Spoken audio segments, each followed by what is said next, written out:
That night, I fell asleep looking at the piano that had been with me since I was 20 years old. When I woke up, the space was empty. My most precious possession had disappeared, and along with it, a secret capable of changing the family's fate. Imagine waking up and discovering that what you love most vanished while you slept, taken by the hands of someone you trusted most. This is the real story of Dorothy Miller, an elderly mother at 75 years old who had her piano, a wedding gift, and guardian of decades of memories sold by her own daughter during the night. But what Emily and her gold-digger husband didn't know is that, along with that piano, they had sent away a secret that would change everything, a hidden document that would prove who really had power in that house. What did Dorothy do when she discovered the betrayal? How does a mother react when her ungrateful daughter treats her as disposable? This emotional story will show you that sometimes the worst humiliations come from inside the home, but also that it's never too late to recover your dignity. But to understand, I'll tell you how it all began. You know that moment when you go to sleep peacefully, thinking everything's in its place, that your memories are stored right there, close to you? That's exactly how Dorothy Miller felt that winter night. At 75 years old, that elderly mother had a sacred routine. Before turning off the lights, she'd look at the piano in the living room, that majestic instrument that had been with her since she was 20, and whisper a silent goodnight. It was as if the piano were part of her, you know? As if each key held a little piece of her soul, the laughter, the tears, everything she'd lived alongside the husband who was no longer there. That early morning, Dorothy fell asleep cradled by memories, her heart full of that peace that only those who cultivate good memories can feel. She dreamed of old melodies, of her husband's hands over hers, teaching chords, making promises of eternal love. The silence of the house was comforting, that kind of silence that embraces us after a tiring day. But there are silences that deceive, right? There are silences that hide betrayals happening right under our noses while we trust, while we sleep, while we believe we're safe. When the sun began to enter through the gaps in the curtain, Dorothy woke up slowly, stretching her arms, feeling that little backache that age brings without asking permission. She put on her fluffy slippers, ran her hand over her face, and walked to the kitchen to prepare her breakfast. It was only when she returned to the living room, holding the hot cup in her hands, that her world collapsed. The space where the piano had always been, there near the window, where the morning light used to make the keys shine, was completely empty, as if nothing had ever existed there. Dorothy felt her legs weaken. The cup slipped from her hands and shattered on the floor, spilling hot coffee everywhere, but she didn't even notice. Her heart was beating irregularly, as if trying to leave her chest. This couldn't be real, she thought, running her hand through the empty space, as if the piano could be invisible, as if it were just a nightmare. But it was real, painfully real. Her most precious possession, the wedding gift that held decades of memories, had simply disappeared during the night, without leaving traces, without leaving explanations. Tears began to fall down Dorothy's wrinkled face as she tried to understand what had happened. Who would do such a thing? Who would enter her house in the dead of night and steal precisely what meant the most to her? She looked at the front door. Locked. The windows, all closed. Nothing made sense. It was as if the piano had simply evaporated, taking with it the entire soundtrack of her life. Dorothy sat on the floor, in the exact spot where the piano should be, hugging her own knees, feeling an emptiness so great it seemed to swallow the entire room. How many times have you trusted someone so deeply that you never imagined that person could hurt you? Dorothy was about to discover that the worst betrayals don't come from strangers in the early morning. Sometimes they come from inside the house, disguised as love, as care, as family. She didn't know it yet, but that morning would mark the beginning of an emotional story that would change everything. A story that would show how much an ungrateful daughter is capable of doing and how much an elderly mother still has strength to fight for what's hers. Dorothy stayed there, on the cold floor of the living room, for how long she couldn't even say.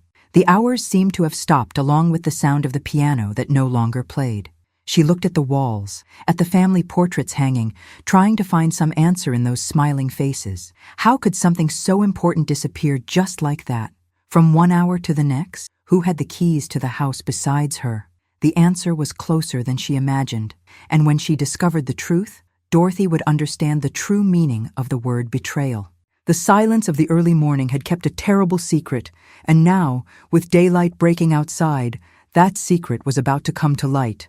Dorothy got up slowly, wiped her tears with the back of her hand, and took a deep breath. She needed answers. She needed to understand how her world had turned upside down while she slept. And the first person she'd look for would be precisely the one she trusted most, or at least thought she trusted. Because there are things in life we only discover when it's too late, when the damage is already done, and all that's left is to deal with the consequences. With trembling hands, Dorothy answered the phone, and on the other end of the line was Emily, her daughter. Her heart gave a leap of hope. Maybe Emily had the answers she so desperately needed. Maybe she could explain that whole nightmare. Emily, my daughter, thank God you called. The piano. It disappeared, vanished from the living room. Do you have any idea what might have happened? Dorothy's voice came out trembling, full of desperation, as if she were drowning and looking for a rope to hold on to. But what came from the other end of the line wasn't the rope she expected. It was a stone that pushed her even deeper. We sold it, Mom. Just that. 2 words said with a coldness that cut the air like a sharp blade. Dorothy was paralyzed, the phone stuck to her ear, unable to process what she'd just heard. We sold it? What do you mean we sold it? That had to be some kind of bad joke, some terrible misunderstanding. What? Emily, I didn't understand. You sold what? Dorothy asked, still wanting to believe she'd heard wrong, that her daughter wasn't talking about the piano, about that sacred piece of her history. But the answer came even crueler, even more devoid of any trace of empathy or regret. The piano, Mom. We sold the piano. You don't play like before anymore. You're already too old for that, and we needed the money. Emily spoke as someone who comments on the weather, as someone who decides to throw away old clothes that no longer fit. There was no guilt in her voice, no hesitation. It was as if she were explaining something obvious, something Dorothy should simply accept and be grateful for the help. In that moment, Dorothy's world collapsed in a way she never imagined possible. It wasn't a robbery, it wasn't an accident. It was her own daughter, her flesh and blood, the one she'd carried in her womb, breastfed, raised with all the love in the world. Dorothy felt her legs weaken again, and this time she had to sit on the couch before she fell. The phone almost slipped from her hand. Emily, you're saying you entered my house during the night and sold my piano? That piano your father gave me? That piano where I taught you to play your first songs? Her voice now came out firmer, mixed with growing indignation, with pain so deep it seemed to tear her chest from inside. But if Dorothy expected her daughter to feel remorse, to realize the dimension of what she'd done, she was completely wrong. The ungrateful daughter on the other end of the line just sighed, impatient. Mom, stop being dramatic. It's just a piano. You spend all day clinging to these memories, living in the past. Dad died a long time ago. You need to accept that and move on. Each word was like a punch in Dorothy's stomach. How could Emily be so insensitive? How could she discard decades of memories, of love, of history, as if it were trash? Dorothy felt something she'd never felt toward her daughter, a mixture of disappointment so great it bordered on hatred. Move on? Emily, that piano was my life. It was all I had left of your father. It was where I find peace, where I feel he's still with me. But Emily didn't want to listen. She'd made her decision, and in her head, she'd even done her elderly mother a favor. Look, Mom, what's done is done. Rick and I needed the money, and you don't use that piano right anymore. Your hands shake, you miss the notes. It was better to sell it to someone who'll really appreciate it. Dorothy felt as if she'd been struck by lightning. It wasn't just about the piano. It was about being discarded, about being treated like someone who doesn't matter anymore, like a burden that needs to be simplified, reorganized, forgotten. It was about having her pain minimized, her memories erased, her existence reduced to a nuisance. Emily! Dorothy tried to speak, but her voice failed. Tears were falling uncontrollably now, wetting the phone, wetting her hands, wetting everything. She felt as if she'd lost her husband again, but this time in an even more painful way, because it wasn't death that took away her connection with him.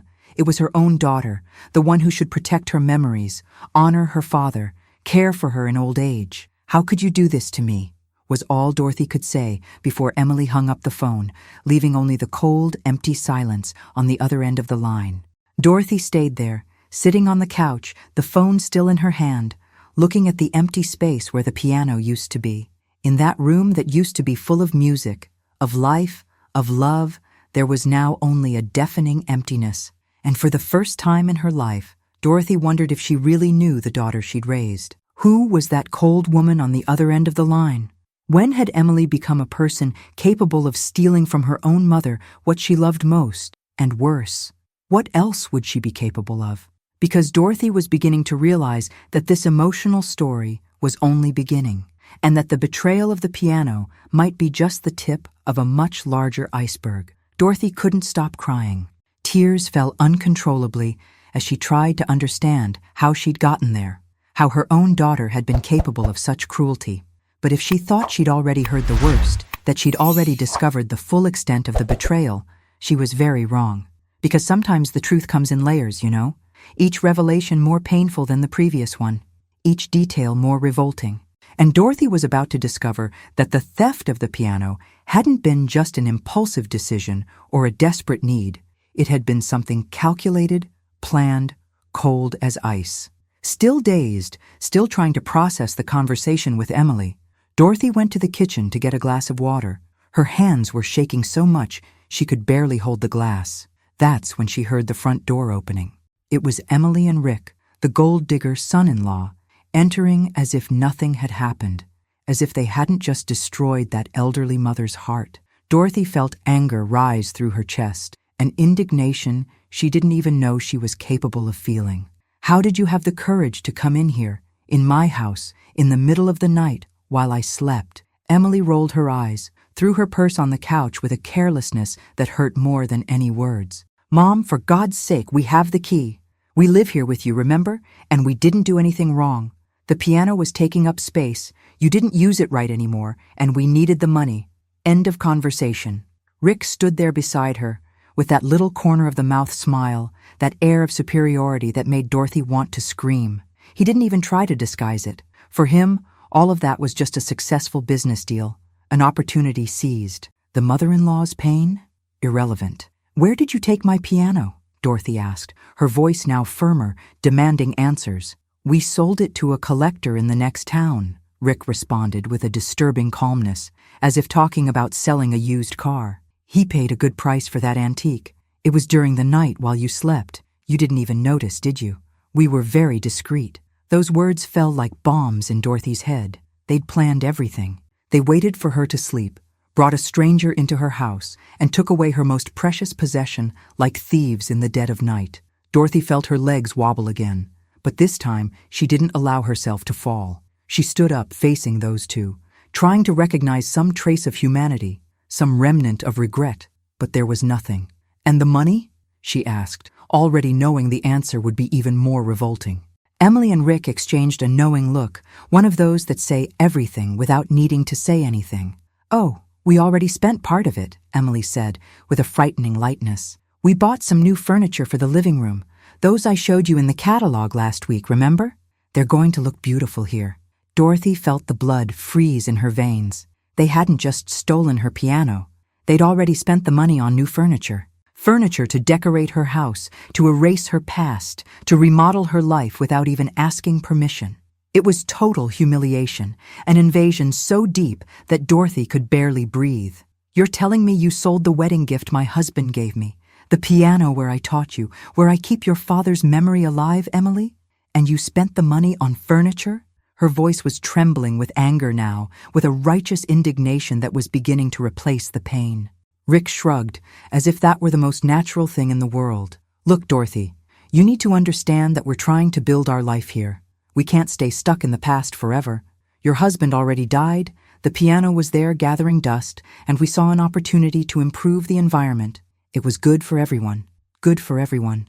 Those words echoed in Dorothy's head like a cruel joke. Good for everyone, except for her. Good for the gold digger son-in-law, and for the ungrateful daughter who had completely lost the notion of what respect, gratitude, filial love means.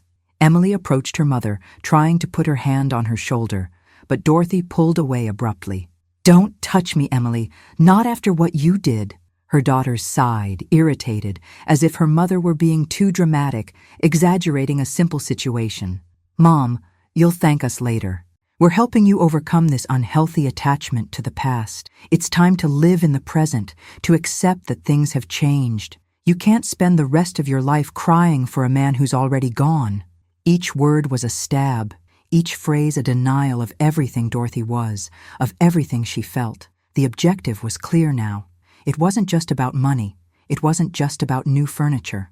It was about control, about erasing Dorothy from her own house, about remodeling her life according to their convenience. It was about transforming that elderly mother into a shadow, into someone who just occupies space but has no voice, no will, no right to keep her memories. Dorothy looked at the two of them, at that couple who had invaded her house, her life, her soul, and felt something change inside her. The pain was still there, pulsing and alive, but something else was being born. A determination she didn't even know she had, a strength that was about to surprise everyone. Dorothy stood there, stopped in the middle of the living room, looking at Emily and Rick as if she were seeing two completely strange people. How had it gotten to this point? How had the daughter she raised, whom she rocked in her arms when she was a baby, whom she consoled in every nightmare, in every disappointment, become someone so cold, so insensitive? "Emily, you don't understand what you did," Dorothy began, her voice still trembling but trying to stay calm. "That piano was everything to me. It was my connection with your father, with our history, with everything we built together. You had no right to decide this for me." Emily let out a short laugh, one of those that has no humor, only contempt. "Had no right? Mom, we live here, take care of you, put up with your quirks, your unhealthy attachments. We have every right to make decisions that make sense for this house." Dorothy felt as if she'd been slapped in the face. Take care of her? Put up with her quirks? Was that how Emily saw everything? As if being there were a sacrifice, as if the elderly mother were a burden that needed to be tolerated? "I never asked you to live here, Emily. You wanted to, remember? I was fine alone, dealing with my pain my own way." "Fine alone?" Rick interfered, with that mocking tone that made Dorothy want to scream. "You were withering away, Dorothy. Not eating right, not taking care of the house, living in this museum of memories. We came to help, to bring life to this dead place." Each word was chosen to hurt, to diminish, to make Dorothy feel small and pathetic. And it was working. She felt the weight of those accusations, even knowing they were unfair, even knowing her pain was legitimate, because there's something about the words of people we love that penetrates deeper, that wounds more than any insult from a stranger. Dorothy tried to argue, tried to make Emily see the gravity of what she'd done. "Daughter, you can't simply sell things that are mine without asking me. It's not about the piano being old or new. It's about what it represents. It's about respect. Did I teach you this? That when a mother gets old, she loses the right to have her own things, her own memories?" But before she could finish, Emily interrupted her with an icy firmness that cut the air. "Mom, enough. You live on memories. It's time to accept the present. Dad's gone, the piano's gone, and you need to move on." Those words went through Dorothy like sharp knives, one after another, piercing everything she believed about family, about love, about the meaning of being a mother. It wasn't just about the piano. It had never been just about the piano. It was about being disrespected in her own house. It was about having her pain minimized, her memories discarded as if they were nothing. It was about being treated like someone disposable, like a piece of antique furniture that no longer matches the new decoration. Dorothy felt the tears return, but this time they came mixed with anger, with an indignation that grew every second. "You think selling my piano will make me accept your father's death? You think erasing his memories will make me happy?" Dorothy asked, her voice now louder, firmer. Emily crossed her arms, impatient, like an irritated teenager being reprimanded. "I think you're being dramatic, Mom. It's just an object. And yes, maybe without it you'll finally be able to live in the present instead of being stuck in this past that's never coming back." Rick nodded, agreeing with his wife, that irritating smile still on his face. They were united in this, the two against her, as if Dorothy were the problem, as if her pain were inconvenient. Dorothy felt something break inside her at that moment. It wasn't just her heart. It was something deeper, more fundamental. It was trust. It was the belief that family means security, that children take care of parents in old age, that the love between mother and daughter is something sacred and unbreakable. All of that was crumbling there, in that room where music used to play, and now there was only silence and accusations. "You two get out of my sight," Dorothy said, her voice low but loaded with an authority that surprised even herself. "I need to be alone. I need to think about what I'm going to do now." Emily rolled her eyes once more, grabbed her purse and waved to Rick. "Let's go, honey. Let her have her dramatic moment. In a little while it'll pass, and she'll thank us for doing what was necessary." The two left, leaving Dorothy alone in that room that seemed bigger and emptier than ever. And as she sat on the couch, hugging herself, trying to contain the sobs that wanted to come out, something began to form in her mind. A memory, a forgotten detail, something that not even Emily knew. And that detail, Dorothy realized with a shiver, could change everything. Because sometimes, when you think you've lost everything, that's precisely when you discover you still have something valuable in your hands, something that can turn the game around completely. Dorothy stayed there, alone in that room that used to be her refuge and now seemed like a crime scene, a place where her life had been violated, her memories stolen. Tears continued falling, wetting her face, wetting her blouse, wetting everything. She felt exhausted, defeated, as if she had no more strength to fight. But you know when you're at rock bottom and suddenly something lights up in your head? A flash, a memory, a detail you'd forgotten, but that was there all along, waiting for the right moment to appear. That's exactly what happened to Dorothy in that moment of total despair. She wiped her tears with the back of her hand, took a deep breath, and closed her eyes, trying to calm down. And it was in that silence, in that forced quietness, that the memory came like lightning. The secret compartment. My God, the secret compartment! Dorothy sat up straight on the couch, her heart racing for a completely different reason now. How had she forgotten? How had she let something so important slip by? Inside that piano, hidden in the bottom part, there was a compartment that not even Emily knew existed. A secret space that her husband had specially made to store precious things. Dorothy jumped up, adrenaline running through her veins, her hands trembling, but now with expectation, not fear. She ran to the bedroom, opened the dresser drawer where she kept old photo albums, searching desperately. "It has to be here. It has to be," she murmured to herself, going through papers, yellowed envelopes, old photographs. And then her fingers touched something different. A paper folded several times, stored inside a brown envelope. It was a list, written in her own hand years ago, of everything that was stored in that secret compartment of the piano. She had made that list and completely forgotten about it. With trembling hands, Dorothy opened the paper and began to read. Letters, dozens of letters her husband had written to her over the years, some before the marriage, others on anniversaries, some simply because he wanted to say he loved her. Old photos, the ones she treasured most, of the two of them young, in love, building a life together. A necklace that had belonged to her mother, a family heirloom passed down from generation to generation. And then, on the last line of the list, Dorothy saw something that made her heart almost leap from her chest. Property deed of the house, registered in my name, Dorothy Miller. She had to sit on the bed. Her legs couldn't bear the weight of that revelation anymore. The deed to the house. It was there, inside the piano, that Emily and that gold-digger son-in-law had sold. The house where they were living, where they were making plans, buying new furniture, remodeling everything as if they were the owners. That house was registered entirely in Dorothy's name.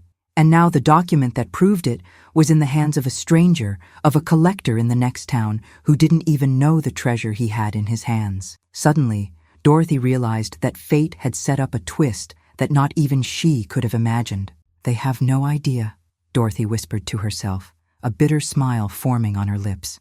Emily thought she knew everything, that she'd controlled the situation, that she'd taken from her elderly mother what mattered most.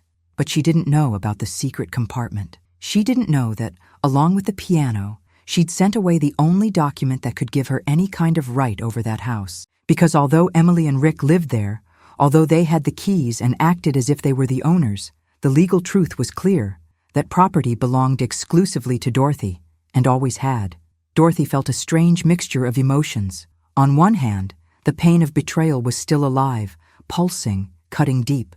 On the other, A spark of hope was beginning to shine in the dark. Maybe not everything was lost. Maybe there was still a way to reverse that total humiliation, to show Emily and Rick that they had completely underestimated the strength of an elderly mother when she's pushed against the wall. But first, she needed to recover those documents. She needed to find the piano's buyer and explain the situation before it was too late. She looked at the clock. It was still late morning. There was time. Dorothy got up, went to the bathroom, washed her face with cold water, combed her hair, and looked at herself in the mirror. The woman looking back was no longer the one who had woken up that morning, disoriented and destroyed. In her eyes now, there was something different, a determination, a flame that had been lit by injustice, by humiliation, by betrayal. "You're not going to give up," she said to her own reflection. "Not after everything you've been through in life. Not now." Dorothy grabbed her purse, put the paper with the list inside, put on her shoes, and left the house. She had a mission now. Find the collector in the next town, explain about the secret compartment, and, with luck, recover not only her memories, but also her dignity and her future. Because this emotional story was far from over. In fact, it was just beginning to take the shape of a twist that no one, much less an ungrateful daughter and a gold-digger son-in-law, could have predicted. And as Dorothy drove toward the next town, her heart still tight, but her mind determined, she didn't know that this would be the first step of a journey that would change everything. Dorothy drove for almost an hour until she reached the next town, her hands gripping the steering wheel, her heart beating fast with each kilometer. She wasn't sure how she'd find the collector. She had no name, no address, just the vague information Emily had dropped. A collector in the next town. But Dorothy hadn't come this far, hadn't gone through so much pain, to give up now. She entered the town and began searching, asking in antique shops, in music schools, in any place where someone might know a piano collector.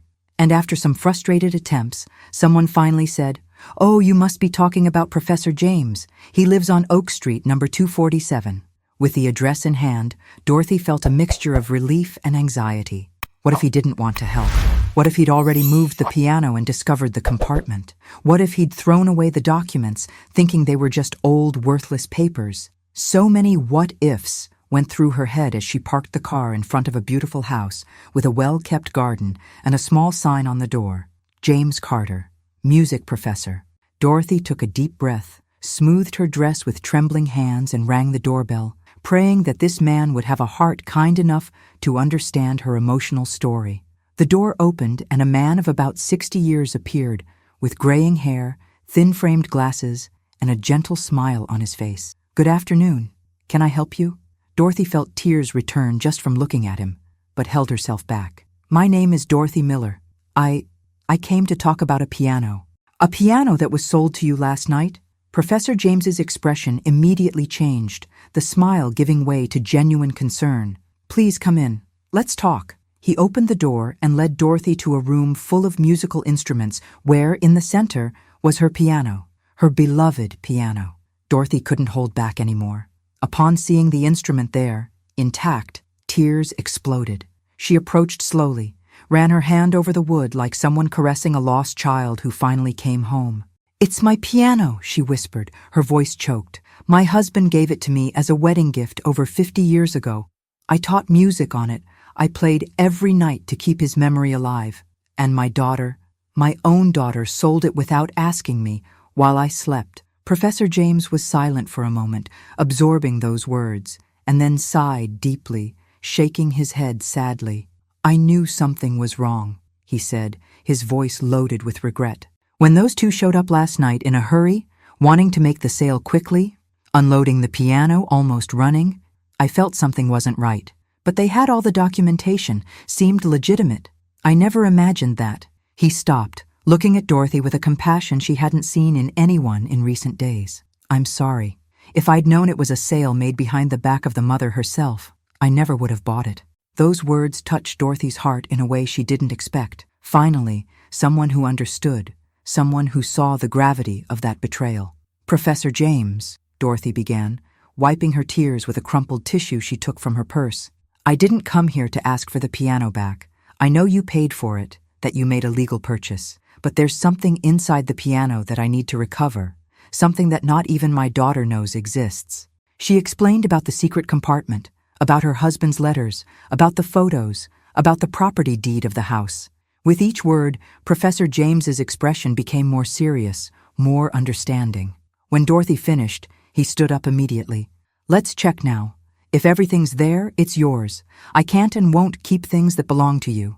Carefully, Professor James turned the piano on its side, examined the bottom until he found the hidden compartment. He pressed a secret mechanism, and a small door opened, revealing a space full of envelopes, folded papers, and small objects wrapped in fabric. Dorothy let out a sigh of relief so deep she almost collapsed. Everything was there. Everything. The professor picked up each item carefully, as if they were sacred relics, and placed them on the coffee table. "Look, everything's here," he said, his voice emotional. "Your letters, your photos, and—" He picked up a larger, more official envelope, the deed to the house. Dorothy took the envelope with trembling hands of emotion, opened it, and confirmed. It was the property deed, registered exclusively in her name. She hugged those papers against her chest, crying now with relief, with gratitude. "Thank you, Professor James. You have no idea what this means to me." He smiled, that gentle smile of someone who understands the value of things that are priceless. "Actually, I understand perfectly. I'm a music professor, Mrs. Dorothy. I know what an instrument can mean to someone, and I also know the piano is already in better hands than your daughter's. It'll be well cared for here, I promise." Dorothy looked at the piano one more time, feeling a mixture of sadness and acceptance. It was hard to leave it there, but she knew Professor James was right. That instrument would be better off with someone who valued it, who played it with love, who respected its history. "Take good care of it," she asked, her voice soft. "And if one day you want to know the stories it holds, look me up. I'd love to tell them." The professor nodded, moved. It would be an honor. Dorothy left that house with a bag full of recovered memories, and more importantly, with the papers that would be the key to her new strength. Because now she had much more than memories. She had power, she had proof, she had justice in her hands. Dorothy drove back home with a strange feeling in her chest. The betrayal of her ungrateful daughter still hurt, still burned. But now there was something stronger than pain. There was determination. She looked at the bag on the passenger seat, full of letters, photos, and mainly that envelope with the property deed, and felt as if she'd recovered not just documents, but her own dignity. Emily and Rick thought they had control of the situation, that they'd made smart decisions, that they'd reorganized that elderly mother's life the way they wanted.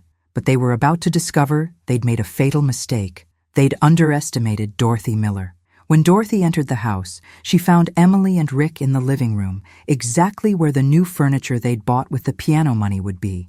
They were measuring the space, planning, smiling, completely oblivious to the storm that was about to fall on them. "Mom, where were you?" Emily asked, more irritated by the interruption than actually worried. "I went to take care of some business," Dorothy responded, her voice calm but firm, different from the tearful and defeated tone they'd heard in the morning. Rick raised an eyebrow, suspicious, but said nothing. Emily just sighed and returned her attention to the measurements. Dorothy placed the bag on the couch and took a deep breath. It was now. There was no turning back. "Emily, Rick, sit down. We need to talk." There was something in her tone that made the two stop what they were doing. It wasn't a request. It was an order. Emily frowned, confused by that sudden change, but sat in the armchair. Rick stayed standing, leaning against the wall, with that arrogant posture as always. "What is it now, Mom? More drama about the piano?" Emily asked, rolling her eyes. Dorothy didn't respond immediately. She slowly opened the bag, took out the envelope with the property deed, and placed it on the coffee table, right in front of her daughter. "What's this?" Emily asked, picking up the envelope with disinterest. But when she opened it and began reading, her expression completely changed. The color left her face. Her eyes widened. Her hands began to tremble. "Mom, this is—" Dorothy nodded, a bitter smile on her lips. "It's the property deed to this house, registered entirely in my name. Your father made sure of that years ago to guarantee I'd always have a home, no matter what happened." Emily looked at the paper, then at her mother, then at Rick, completely shocked, trying to process that information that turned everything upside down. Rick approached quickly, snatched the paper from Emily's hands, and read it too, his expression changing from arrogant to worried in a matter of seconds. "How did you get this? This was stored where? Dorothy faced the gold digger son-in-law with a firmness she didn't know she had. It was stored in a safe place, in a place you never knew existed. She made a dramatic pause, letting the information sink in. Inside the piano, in the secret compartment you sold along with my memories, the revelation fell like a bomb. Emily put her hands on her face. Rick let out a low curse word, and Dorothy just watched, feeling a strange satisfaction at that twist. You sold my piano thinking you were in control, that you were making decisions about my life, that I was just an inconvenient old woman who needed to accept whatever you decided, Dorothy continued, her voice increasingly firm. But you knew nothing. You didn't know about the secret compartment. You didn't know about the documents that were there. You didn't know that this house, where you're planning to put new furniture, where you act like owners, is mine. Completely mine. Dorothy stood up, took the deed from Rick's hands and held it against her chest. You sold my piano, but I still have what really matters. I still have my home. Emily tried to recover from the shock, tried to find words, but was visibly shaken. Mom, I didn't know. We didn't know that was there. We thought— Dorothy interrupted her, raising her hand. You thought what? That you could do whatever you wanted because I'm old? Because I lost my husband? And you thought I'd also lost my strength, my will, my right to decide about my own life? Her voice was trembling now, not with fear, but with righteous indignation. You treated me as if I were disposable, Emily. You, my own daughter, humiliated me, ignored my pain, sold what I loved most as if it were trash. Rick tried to intervene, tried to soften the situation with that manipulative way of his. Dorothy, look, we can talk about this. It was all a misunderstanding. We didn't know the importance, but Dorothy was no longer interested in hearing empty excuses. A misunderstanding? You entered my house in the middle of the night while I slept and took away my most precious possession. It wasn't a misunderstanding. It was a premeditated betrayal. It was total humiliation. She faced Emily again, and this time there were tears in her eyes, but they weren't tears of weakness. They were tears of deep disappointment, of wounded love, of broken trust. Dorothy took the deed and stored it again in the bag, along with the letters and photos she'd recovered. I raised you with all the love I had in my heart, Emily. I worked, I sacrificed myself, I gave up many things to give you a good life. And when I became a widow, when I became vulnerable, you took advantage. You and this husband of yours thought you could remake my life as you saw fit. She paused, wiping her tears. But I'm still here. I still have a voice, and I still have rights. The room fell silent, only the sound of the three breathing heavily echoing on the walls. And Dorothy knew that conversation was far from over, because what came next would be even harder, even more painful, but absolutely necessary. The silence that settled in that room was heavy, suffocating, loaded with everything that had been said and everything that still needed to be said. Emily remained seated in the armchair, her face pale, her hands trembling slightly. Rick had moved away to the corner of the room, as if he wanted to disappear, finally understanding they'd messed with the wrong person. Dorothy took a deep breath, knowing that what she was about to do would tear pieces from her own heart, but it was necessary. She could no longer live like this, could no longer accept being treated like a nuisance in her own house, in her own life. Emily, Rick, Dorothy began, her voice firm but loaded with emotion. I spent the whole night thinking, after I discovered what you did. I thought about forgiving, about letting it go, about pretending nothing happened because, after all, you're my daughter, Emily. You're my blood, and a mother always wants to believe the best about her children. She paused, wiping a tear that insisted on falling. But then I remembered how you spoke to me on the phone, the coldness in your words, how you treated me as if I were a problem to be solved. And I realized I can no longer live like this. Emily lifted her face, her eyes now also red and full of tears, but Dorothy didn't know if they were tears of genuine remorse or just fear of what was coming. Mom, please. We can talk about this. I know I made a mistake. Dorothy raised her hand, interrupting. You didn't make a mistake, Emily. You chose. You chose to disrespect your elderly mother. You chose to ignore my feelings. You chose to sell what I loved most without even asking me. These were choices, not mistakes.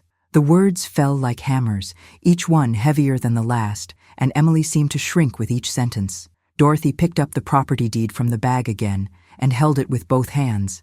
as if it were a shield, an armor against all the pain she was feeling. This house is mine. It's registered in my name, and that means I have the legal right to decide who lives here. Her heart tightened as she said what came next, but she continued. And I've decided that you two need to leave. I need you to leave this house. The impact of those words was immediate. Emily jumped up, her eyes wide with shock and desperation. Mom, you can't be serious. Where are we going to live? We don't have anywhere else. Rick finally found his voice, and it came loaded with poorly disguised anger. You can't kick us out like this, Dorothy. We've been living here for over a year. We have rights. Dorothy faced him with a calmness that surprised even herself. Rights? You want to talk about rights after violating mine? After entering my house in the middle of the night and stealing my piano? She shook her head, incredulous at his audacity. You had enough time to think about your rights. Maybe you should have thought about mine too. The firmness in her voice left no room for negotiation. Dorothy felt her heart squeeze like never before. Each word that came from her mouth seemed to tear a piece of herself. It was hard, painfully hard, to push away her own daughter. How many nights had she rocked Emily in her arms when she was a baby? How many times had she consoled the girl after a nightmare, after a disappointment at school, after a relationship that didn't work out? And now she was there, having to put this same daughter out of the house because she'd become someone unrecognizable, someone capable of causing total humiliation to her own mother.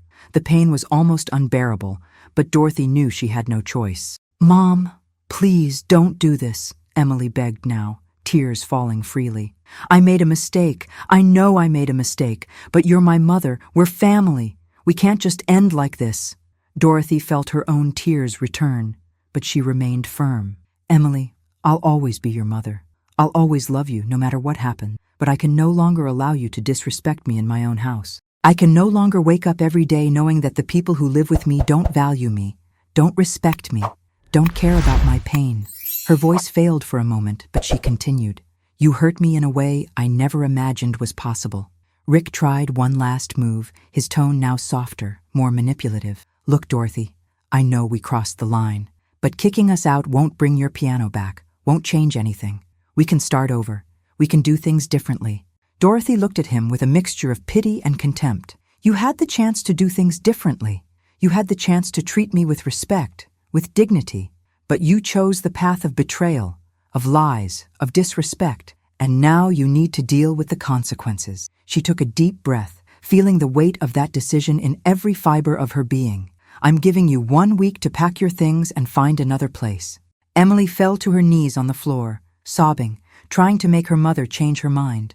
But Dorothy had already turned around, was already walking toward the bedroom with the bag of recovered memories in her arms. Each step was heavy, each movement hurt, as if she were carrying the world on her back. She closed the bedroom door behind her, and finally allowed the sobs to come out, allowed the pain to overflow. Pushing away her own daughter was one of the hardest things she'd ever done in her life, but Dorothy knew, deep in her heart, that she could no longer allow more humiliations inside the only home she had left. She deserved respect, she deserved dignity, she deserved peace. And if that meant being alone, then so be it, because being alone was better than being disrespected in her own house. 1 week passed like a blur of contradictory emotions.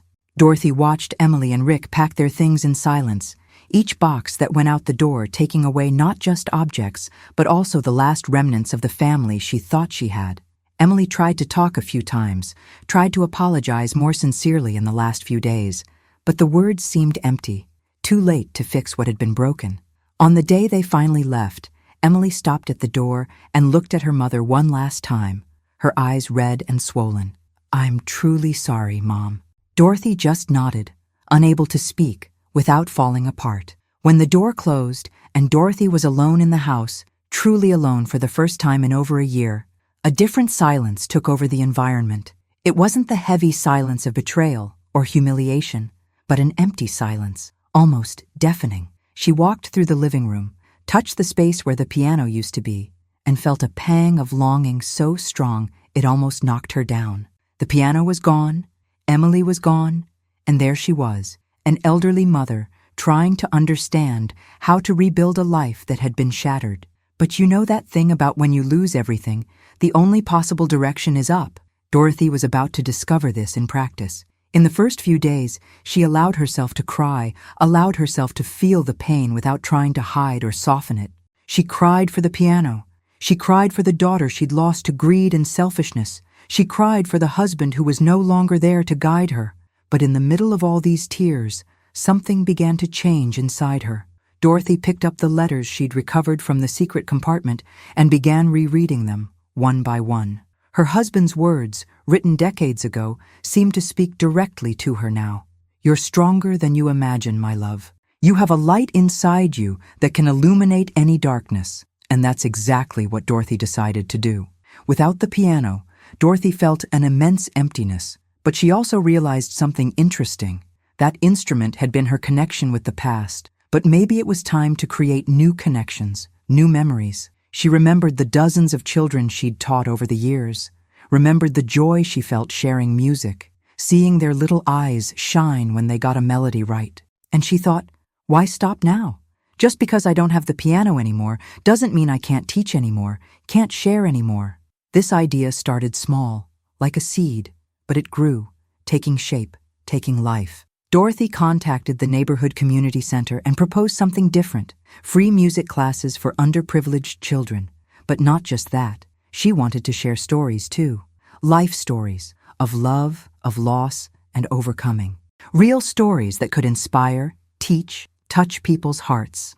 The center's director loved the idea, and within a few weeks, Dorothy already had her first class. 15 children of various ages, all eager to learn.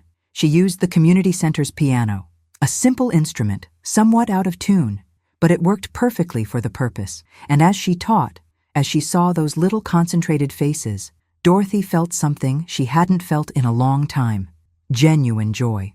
But it wasn't just the children who were learning. Dorothy was too. She began using the objects recovered from the secret compartment as inspiration for her classes. She showed the old photos, told how music had saved her life in difficult moments, how it had been the bridge between her and the husband she loved so much. The children listened, fascinated, and soon the parents began showing up too, wanting to hear that elderly mother who transformed music lessons into life lessons. Dorothy had found a new purpose, a new reason to wake up every day and continue. And the most incredible thing? She'd done this alone, without the piano she thought was indispensable, without the daughter she thought she needed by her side. There, in that simple community center, surrounded by children who saw her as a loving and wise grandmother, Dorothy found new students, and more importantly, new friends. She met other people from the community who also had their own emotional stories of loss and overcoming. They began meeting after classes, having coffee together, sharing experiences. Dorothy realized she'd built a new family, not by blood, but by choice, by mutual respect, by true affection. Those people valued her, listened to her stories, respected her pain, and that made all the difference. The loneliness she felt at home was gradually being filled by the warm presence of that community. One day, while teaching a simple melody to a 7-year-old boy, Dorothy caught herself smiling, a genuine smile that came from within, that lit up her wrinkled face in a way that hadn't happened in a long time.